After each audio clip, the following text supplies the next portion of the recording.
नमस्कार, स्वागत है आप सभी का। आप देख रहे हैं मुद्दा आपका। मैं हूं प्रीति सिंह। भारत 5G के बाद अब 6G टेक्नोलॉजी की दिशा में तेजी से आगे बढ़ रहा है। खास बात यह है कि भारत अब 6G पेटेंट दाखिल करने वाले दुनिया के शीर्ष 6 देशों में शामिल हो गया है। हाल ही में दूरसंचार राज्य मंत्री चंद्रशेखर पेम्मासानी ने भारत 6G 2025 इंटरनेशनल कॉन्फ्रेंस के दौरान तमाम इससे जुड़ी बातों की जानकारी दी है। उन्होंने बताया कि 111 से ज़्यादा रिसर्च प्रोजेक्ट्स को मंजूरी दी गई है। इन प्रोजेक्ट्स के लिए 300 करोड़ का फंड जारी किया गया है। भारत 6G 2025 सम्मेलन में उन्होंने ये भी कहा कि 6G टेराहर्ट्ज आवृत्ति बैंड का उपयोग करेगा, जिससे डेटा हासिल करने की दर 1 टेराबिट प्रति सेकंड होगी। ये रफ्तार 5G की तुलना में 100 गुना तेज है। सरकार ये भी कह रही है कि केंद्रीय दूरसंचार राज्य मंत्री ने इस बारे में कहा है कि 6G पूरी तरह से जो नए उद्योग हैं उनका निर्माण करेगा और मौजूदा उद्योगों में व्यवसायों में क्रांतिकारी बदलाव लाएगा। इस क्रांतिकारी परिवर्तन से 2035 तक देश की अर्थव्यवस्था में संभावित रूप से 1 लाख करोड़ डॉलर का इजाफा होगा। उन्होंने ये भी कहा कि हमें एक ऐसे 6G तंत्र का, ऐसे इकोसिस्टम का निर्माण करना है जो भारत में बना हो, दुनिया भी इसका इस्तेमाल कर पाए और ये डिजाइन के मोर्चे पर पूरी तरह से सुरक्षित हो और प्रभाव में परिवर्तनकारी हो। आज करेंगे 6G टेक्नोलॉजी और इससे जुड़े हर पहलू पर चर्चा और ये भी जानेंगे कि कैसे इस दिशा में तेजी से होता काम भारत के लिए एक बड़ा क्रांतिकारी कदम साबित होने वाला है। और इस पर चर्चा के लिए मेरे साथ आज 3 खास मेहमान जुड़ रहे हैं। मेरे साथ वीके रॉय जी जुड़े हुए हैं, जो कि फॉर्मर डीजी हैं मिनिस्ट्री ऑफ टेलीकम्युनिकेशन में। आपका बहुत बहुत स्वागत है सर। साथ ही मेरे साथ सुबिमल भट्टाचार्य जुड़े हुए हैं, साइबर टेक्नोलॉजी एक्सपर्ट हैं। सुबिमल जी, आपका भी बहुत बहुत स्वागत है। राजेश तुली जी भी मेरे साथ जुड़े हैं, मैनेजिंग डायरेक्टर हैं कोरल टेलीकॉम लिमिटेड के। राजेश जी, आपका भी बहुत बहुत स्वागत है। Thank you. शुरुआत में वीके रॉय सर आपके साथ करूंगी। हम जानते हैं कि प्रधानमंत्री नरेंद्र मोदी ने 2023 में 6G से जुड़ा जो विजन डॉक्यूमेंट है वो जारी किया था। सबसे पहले आप हमें बताएं कि जब हम इस विजन की बात करते हैं और अपने देश में इसे लेकर तेजी से बढ़ता काम हम देख रहे हैं, तो क्या है भारत 6G विजन? सबसे पहले मैं हार्दिक धन्यवाद देना चाहूँगा संसद टीवी का, इन्होंने मुझे इस इम्पॉर्टेंट डिस्कशन में पार्टिसिपेट करने के लिए बुलाया है। टॉपिक भी बहुत ही इम्पॉर्टेंट है। 6G ये एक वायरलेस टेक्नोलॉजी है। वायरलेस टेक्नोलॉजी का इम्पॉर्टेंस देश के विकास में या विश्व के विकास में काफ़ी ज़्यादा है। जब मार्च 2023 में ऑनरेबल प्राइम मिनिस्टर ने भारत 6G विजन डॉक्यूमेंट को अनवील किया था, तो उस विजन डॉक्यूमेंट का स्टेटमेंट था, उसको मैं अंग्रेजी में ही पढ़ना चाहूँगा, फिर हिंदी में बोल दूंगा। To design, develop and deploy 6G network technology that provide ubiquitous, intelligent and secure connectivity for high quality living, not only the world India, high quality living experience for the world. So वसुधैव कुटुंबकम की भावना से ये vision document का vision statement है। अब उसके बाद जब वायरलेस टेक्नोलॉजी की जब शुरुआत होती है वो 1 दशक में होती है। जैसे कोई भी जनरेशन आता है, 5G हो, 6G हो, वो 10 साल का समय लेता है। तो उस स्टैंडर्ड डेवलपमेंट के प्रोसेस में हम इनिशियल से ही, शुरुआती दौर से ही आगे रहे हैं। 4G का आपने देखा कि इंडिया में हमारे BSNL में इंडिजीनियस टेक्नोलॉजी का उपयोग हो रहा है जी। लेकिन 5G में भी हम आगे रहे। 6G में हम बहुत शुरुआती फेज से आगे हैं। स्टैंडर्ड डेवलपमेंट में मतलब हमने रिक्वायरमेंट फेज से लेकर के आगे अपने को समय के साथ विश्व के की जो गति है उससे थोड़ा आगे ही चल रहे हैं। और मुझे पूरा विश्वास है कि 10 साल में जो स्टैंडर्ड डेवलपमेंट होगा, डिप्लॉयमेंट होगा, उसमें इंडिया मैन्युफैक्चरिंग में भी 6G के आगे रहेगा। ये मैं उस बात को कहना चाहूँगा। राजेश जी, शुरुआती रिएक्शन अगर आपका ले, वो छठा देश बनना दुनिया में जिसके पास जो पेटेंट फाइल किया है जिसने, इसके मायने आपकी नज़र में क्या हैं और आप क्या मानते हैं कि अगर इसमें हम आगे रहते हैं, जिसकी कोशिश है और जो अभी वीके रॉय जी ने भी बताया कि 6G को लेकर हमने तैयारियां काफ़ी पहले शुरू भी कर दी थी, अगर इसे लेकर हम दुनिया में आगे रहते हैं तो इसके मायने क्या होंगे? दीप्ति, आने वाले वक्त में 6G जो है ये एक ड्राइवर रहेगा टेक्नोलॉजी डेवलपमेंट का, और यदि हिंदुस्तान को सचमुच विश्वगुरु बनना है तो हर स्फीयर में AI और ML, artificial intelligence and machine learning का एक बहुत योगदान होने वाला है। नाउ 6G और 5G में जो एसेंशियल टेक्निकल डिफरेंस है, 6G में artificial intelligence, machine learning integral part होगा। आज भी जो आपके पास 4G टेक्नोलॉजीज हैं, जहां इंडिया में काफी बड़ा नेटवर्क है 4G का, 5G में भी इंडिया दुनिया के साथ साथ यहाँ पर 5G हम सेटअप कर रहे हैं। लेकिन 6G में और 5G में एसेंशियल डिफरेंस होगा कि वहां इंटेलिजेंस नेटवर्क के साथ होगी। वीडियो कॉन्फ्रेंस करने के लिए, पिक्चर देखने के लिए, या कोई भी एक वीडियो या डाटा एक्सचेंज करने के लिए 4G टेक्नोलॉजी भी काफी सफिशिएंट थी। लेकिन 6G में क्या होगा, it will be an intelligent network, उसमें एनर्जी भी आप सेव करेंगे। जैसे सपोज मेरे घर में पूरा या मेरे ऑफिस के अंदर पूरा 6G नेटवर्क है, तो जहां जहां कोई यूजेज नहीं है तो ऑटोमेटिकली वो बीम फॉर्मिंग या वो जो अपने रेडियोस हैं वो ऑटोमेटिकली बंद हो जाएंगे। सो उससे एक सिंपल से एग्जांपल दे रहा हूं, या यदि आप एक ट्रेन चला रहे हैं और ट्रेन का कंजेशन हो गया, से फॉर एग्जांपल पानीपत में, तो उसकी स्विचिंग जो है ऑटोमेटिकली वो एक प्रिडिक्टिव एनालिसिस करे, उसके बेसिस पे ये डिसाइड हो कि पानीपत में कंजेशन हो गया तो हम स्विचिंग चंडीगढ़ में करें या दिल्ली में करने लगे।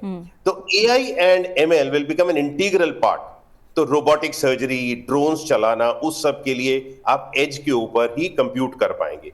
So, we all know fog computing, edge computing, that will become a reality as 6G advances. और जो गवर्नमेंट ऑफ इंडिया कर रही है, बहुत अच्छे स्टेप्स ले रही है, 6G अलायंस ने बहुत अच्छा काम किया है। तो शुरू से ही हम इसके अंदर अपनी इंडस्ट्री को प्रमोट कर रहे हैं, डिजाइन और R&D करने के लिए गवर्नमेंट काफी फंड्स एलोकेट कर रही है। It is a very good step, and I think यदि हिंदुस्तान को बनना है विश्वगुरु तो हमें इस पर्टिकुलर डायरेक्शन में पूरा जोर लगा के काम करना पड़ेगा। बिल्कुल। सुबिमल भट्टाचार्य जी, जब बात किसी भी टेक्नोलॉजी की होती है तो सबसे बड़ी बात होती है सेफ्टी सिक्योरिटी की, और भारत ने इस बात पर जोर दिया है कि ये तंत्र पूरी तरह से भारत में विकसित हो और पूरी तरह से सुरक्षित हो। तो आपको क्या लग रहा है, जिस तरह तमाम आयामों को जोड़ते हुए इंडिया इस टेक्नोलॉजी को लेकर आगे बढ़ रहा है, ये कितना जरूरी है?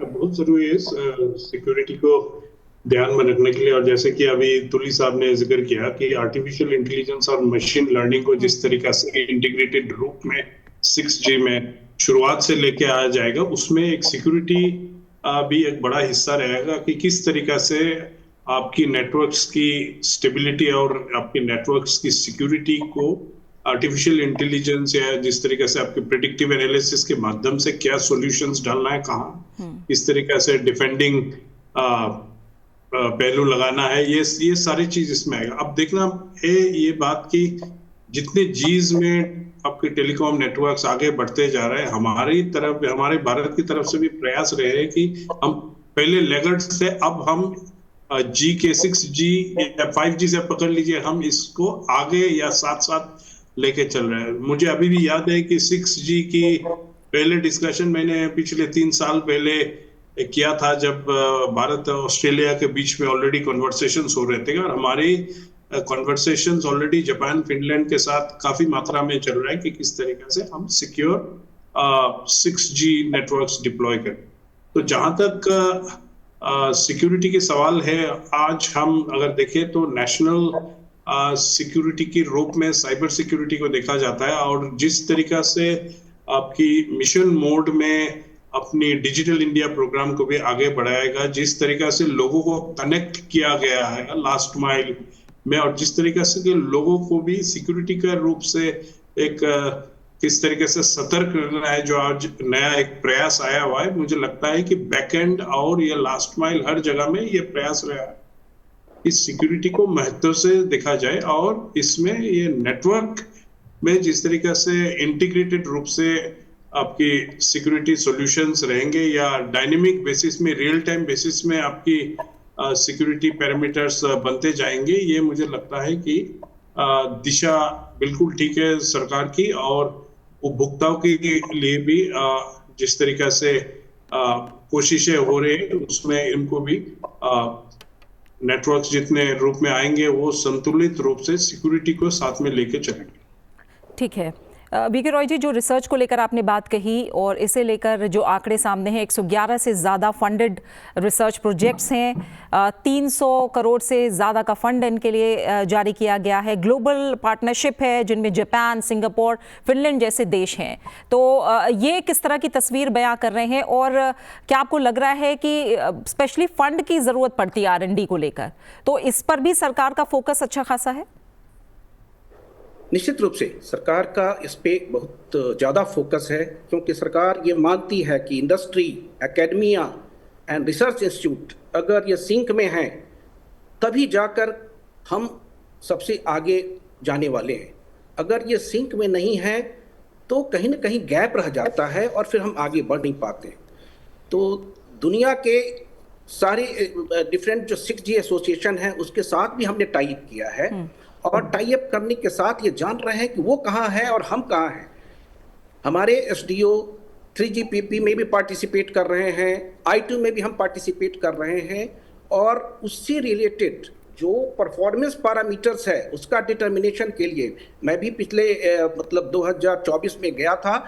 तो उसमें एक user scenario, ubiquitous connectivity, AIN communication, so many user scenario जो थे हमारे, जो इंडिया की तरफ से आए थे, जिसमें यूबिक्विटस कनेक्टिविटी, एनर्जी इफिशिएंसी से रिलेटेड बहुत सारे ऐसे यूजर सिनेरियो थे जो लोग एक्सेप्ट नहीं कर रहे थे। लेकिन हमारे पार्टिसिपेशन से हमारे गवर्नमेंट जो इसको कही कि नहीं इसको करना है और सबके साथ डिस्कशन कोऑर्डिनेशन के साथ ये फाइनली एक्सेप्ट हुआ।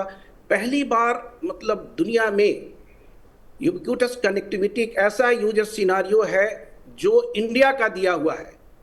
ये जो मिटिगेट करने जा रहा है डिजिटल डिवाइड को, जो रूरल और अर्बन का डिवाइड है। बहुत सारे दूसरे देश में ये प्रॉब्लम नहीं है, लेकिन डेवलपिंग कंट्री में प्रॉब्लम है। तो रिसर्च एंड डेवलपमेंट से हमारे यहाँ, कल ही मैं परसों कुछ देख रहा था, इवन IIT हैदराबाद में कुछ प्रोजेक्ट्स चल रहे हैं, वहाँ पे ऐसे वेव फॉर्म बन रहे हैं जो इस प्रॉब्लम को दूर करेगा, यूबिक्विटस कनेक्टिविटी, डिजिटल डिवाइड को मिटिगेट करेगा, स्पेक्ट्रल एफिशिएंसी को बढ़ाएगा। ये सारी चीज़ें हो रही है, लेकिन सिंक में रहना बहुत जरूरी है और गवर्नमेंट इसमें फैसिलिटेट कर रही है industry, academia and research institute को। इसलिए ये होना ही होना है। ठीक है। जो एग्जिस्टिंग स्ट्रेंथ है, हम खासकर जब IT और टेलीकम्युनिकेशन सेक्टर की बात करते हैं राजेश जी, तो आपको क्या लग रहा है कि हम कैसे उसे लेवरेज कर सकते हैं, या और आपको क्या लग रहा है और ऐसे कौन से कदम हैं, क्योंकि हमारा अभी मिशन है कि हम बाकी देशों से आगे हों और उस पर तेज़ी से काम चल रहा है।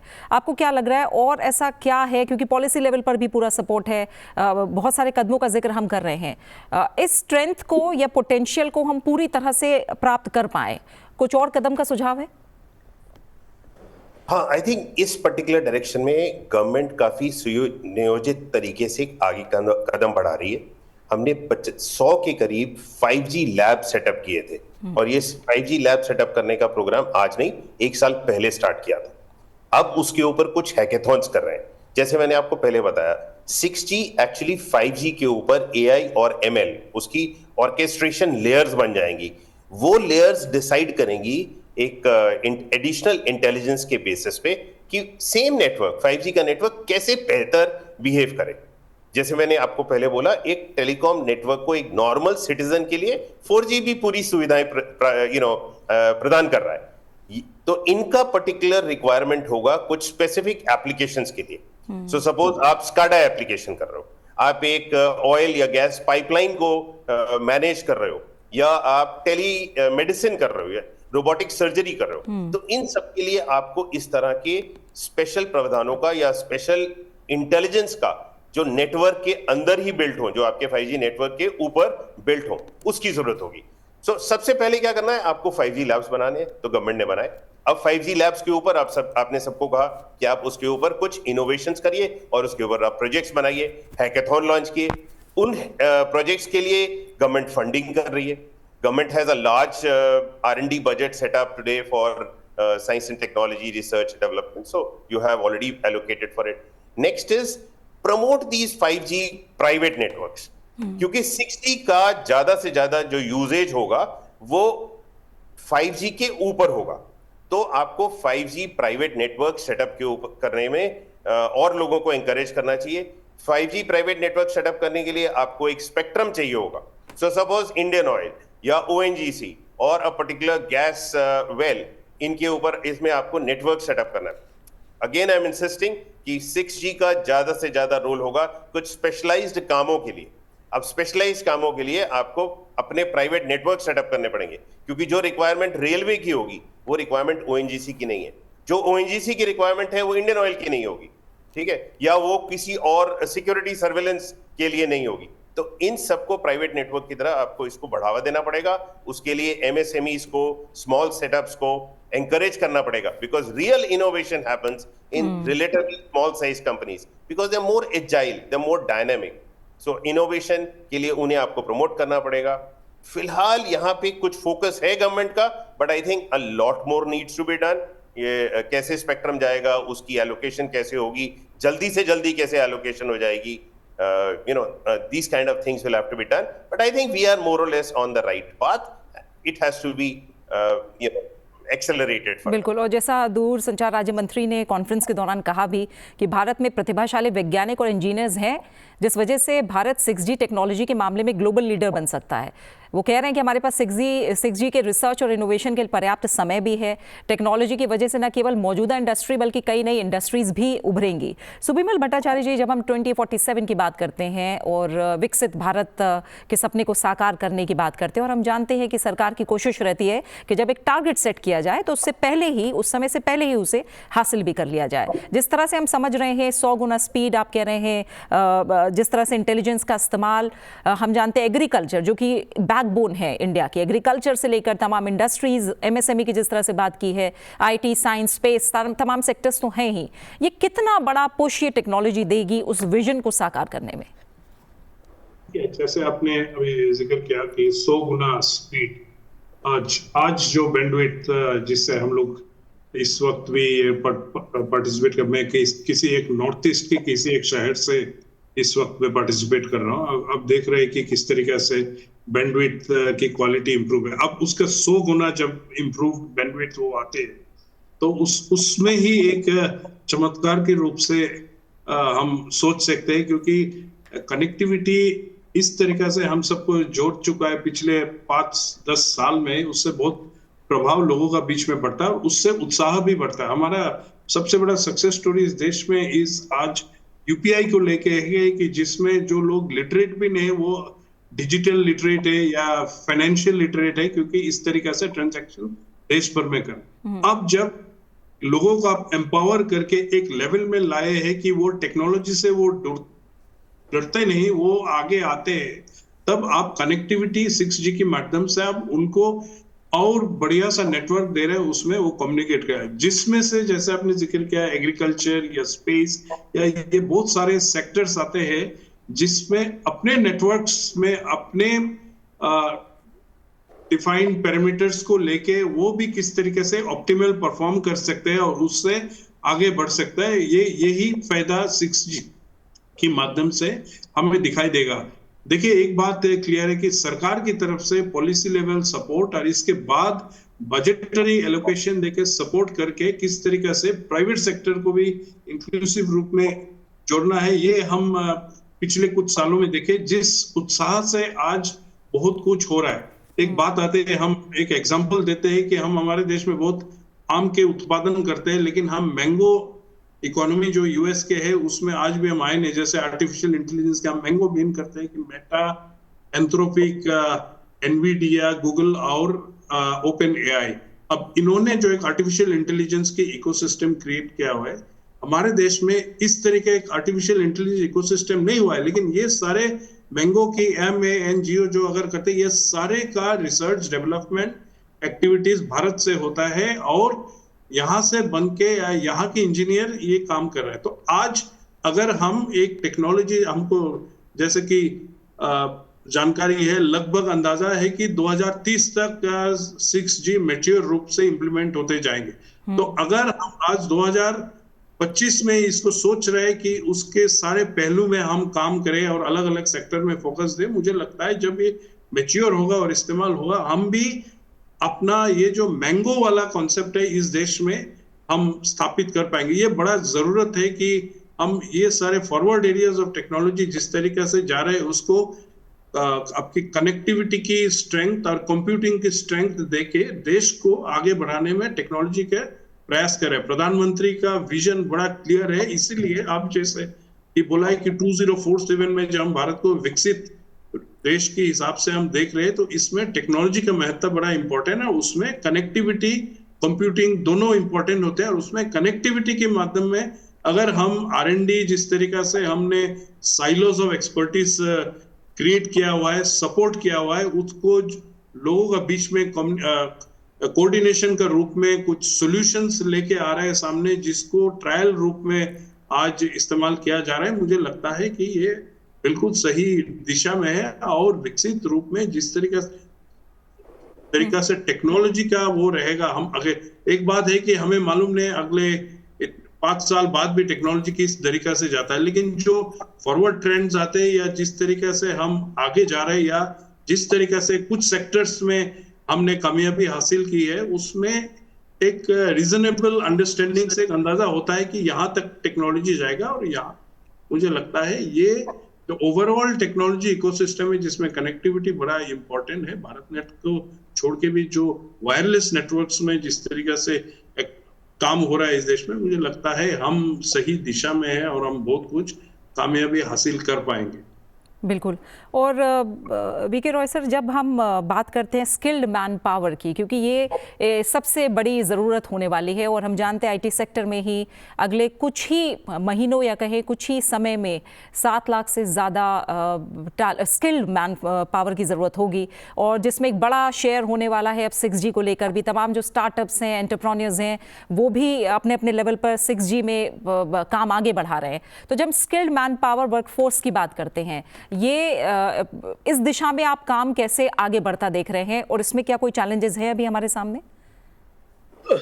अगेन मैं इसको रिपीट करना चाहूँगा, इंडस्ट्री, एकेडमिया, रिसर्च इंस्टीट्यूट्स का जो एक इकोसिस्टम डेवलपमेंट में बहुत ज़्यादा इम्पोर्टेंस है और ये सिंक में रहने चाहिए। गवर्नमेंट पूरी फैसिलिटेट कर रही है। Man power, skilled man power का आने वाले टेक्नोलॉजी के लिए काफ़ी इम्पोर्टेंस है।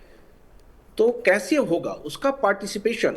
जितने छोटे छोटे, जैसे तोली साहब ने कहा, जितने भी स्टार्टअप्स हैं, जितने भी छोटे छोटे R&D वर्क करने वाले कुछ इंस्टीट्यूट्स हैं, चाहे C.DOT हो, हर जगह पे हमारा जितने भी इंटर्न्स, प्रोजेक्ट वाले, जितने भी, उन लोगों की ट्रेनिंग और सपोर्ट हो रही है। ट्रेनिंग हो चाहे इंटर्नशिप हो, वो लोग कर रहे हैं, लेकिन इसको मास स्केल पे ले जाने की जरूरत है। ये गैप है जो समय आने पे उसकी काफ़ी ज़रूरत होगी।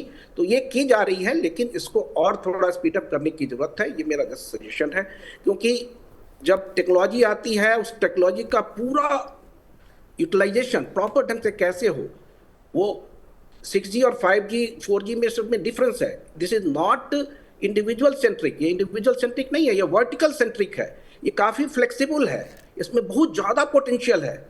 इसके एट्रीब्यूट्स को यूज करके आप कुछ भी कर सकते हैं। मैं तो ये कहूँगा एकदम इतनी फ्लेक्सिबिलिटी है, इसका यूज कहीं भी हो सकता है।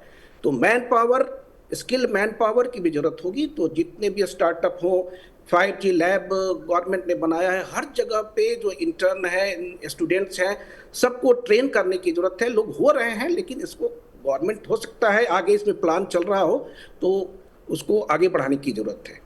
और IPR की बात मैं कर रहा था, थोड़ी सी वो बात रह गई थी। इंडिया ऑलरेडी कुछ IP में वर्क कर रहा है, लेकिन हमें क्या जरूरत है, स्टैंडर्ड इसेंशियल पैटेंट्स बनाने की। क्योंकि हमें रिटर्न पैसे का तभी आता है देश को जब वो इसेंशियल पैटेंट बनता है, और ये पार्टिसिपेशन स्टैंडर्ड्स डेवलपमेंट में करने के बाद ही संभव है। इसलिए इंडस्ट्री और एकेडमिया सबको स्टैंडर्ड डेवलपमेंट में पार्टिसिपेट करना चाहिए। गवर्नमेंट फैसिलिटेट कर रही है ताकि उसको ACP बनाया जाए। ACP बनाने से जब भी वो टेक्नोलॉजी कोई दूसरी कंट्री यूज करती है, उसका रिटर्न गवर्नमेंट ऑफ इंडिया को या हमारे देश को मिलेगा। तो इसकी भी एक जरूरत है इस डायरेक्शन में नॉलेज बढ़ाने की। ठीक है। आखिर में राजेश तुली जी, क्योंकि समय की कमी है, क्योंकि हम जानते हैं जब अमेरिका की बात हो, चीन की बात हो, जापान है, साउथ कोरिया है, यूरोपियन यूनियन के कुछ देश हैं जिन्होंने बहुत तेज़ी से टेक्नोलॉजी को लेकर काम किया है, क्या कुछ ऐसी चीज़ें हैं जो हमें किसी देश से फ़िलहाल सीखने की ज़रूरत है? और क्योंकि हम बात कर रहे हैं make in India, make for the world, vision काफ़ी बड़ा है 6G को लेकर भारत के सामने। हमें अपने देश में बनाना है लेकिन दुनिया के लिए बनाना है। ऐसे में कुछ लेसन्स हैं जो हम ले सकते हैं? हाँ दीप्ति, इसमें कोरिया और कुछ कंट्रीज ऑब्वियसली काफी एग्रेसिवली आगे पिच कर रहे हैं और उनके पेटेंट्स, चाइना ने बहुत सारे पेटेंट्स पब्लिश किए। So there is always something to learn from these nations who have been traditionally been the trend setters in 4G और 5G।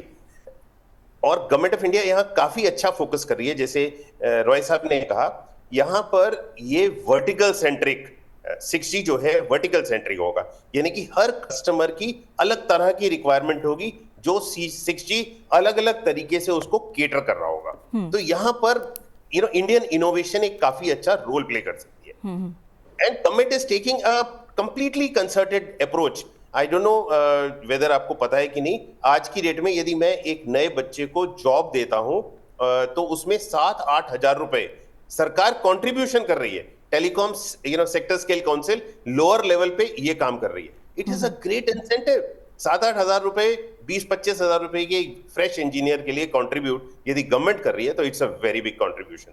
Not only this, MSc level पे अब गवर्नमेंट एनकरेज कर रही है कि एमटेक प्रोग्राम्स आप industry में कर लो। तो यदि एमटेक प्रोग्राम बच्चे इंडस्ट्री में कर रहे हैं तो वो बच्चे आके इंडस्ट्री के साथ 3 साल तक काम करेंगे। That kind of specialisation is a very good idea.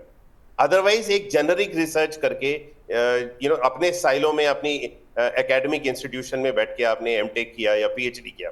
In fact I am a strong advocate of this कि even PhD programmes, integrated PhD programmes यदि इंडस्ट्री में किए जा सके, जहां इंडस्ट्री गाइड का काम कर सके, सो ये बच्चे जो हैं 4-5 साल एक इंडस्ट्री में एक टेक्नोलॉजी पे यदि काम करेंगे तो इंडस्ट्री की प्रॉब्लम जो है एट्रिशन की, वो एड्रेस हो जाएगी और इनोवेटिव सॉल्यूशंस हम बना पाएंगे, वर्टिकल स्पेसिफिक सॉल्यूशंस बना पाएंगे, क्योंकि हर छोटी मिड साइज कंपनी किसी एक वर्टिकल को कैटर करती है। तो कोई एक कंपनी होगी जो 6G में काम कर रही है एविएशन के साथ, कोई एक कंपनी होगी जो 6G में काम कर रही है मेडिकल इंस्टीट्यूट्स के साथ, सो टेलीमेडिसिन पे वो काम कर पाएगी। So that way government I think has a road map and it's an excellent road map.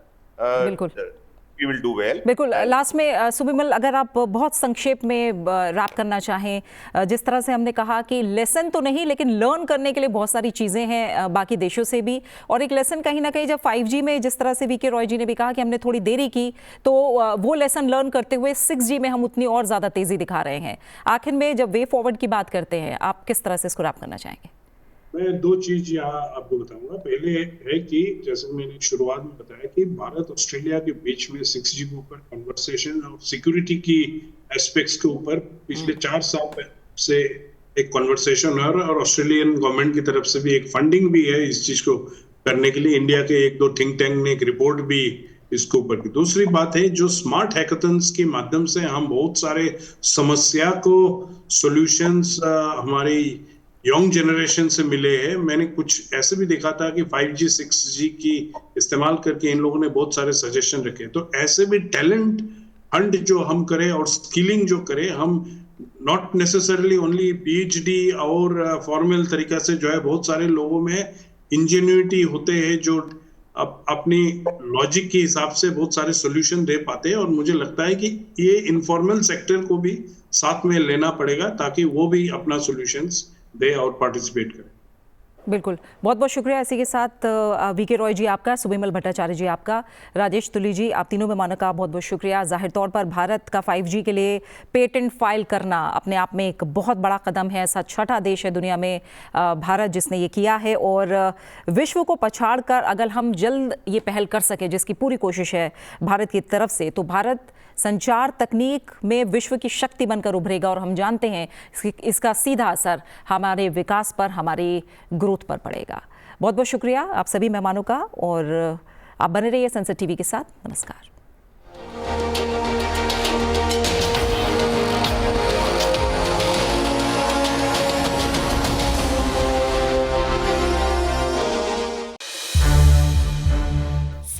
TV के और भी प्रोग्राम्स देखने के लिए सब्सक्राइब करें हमारा YouTube चैनल और हाँ, इन्हें लाइक और शेयर करना ना भूलें।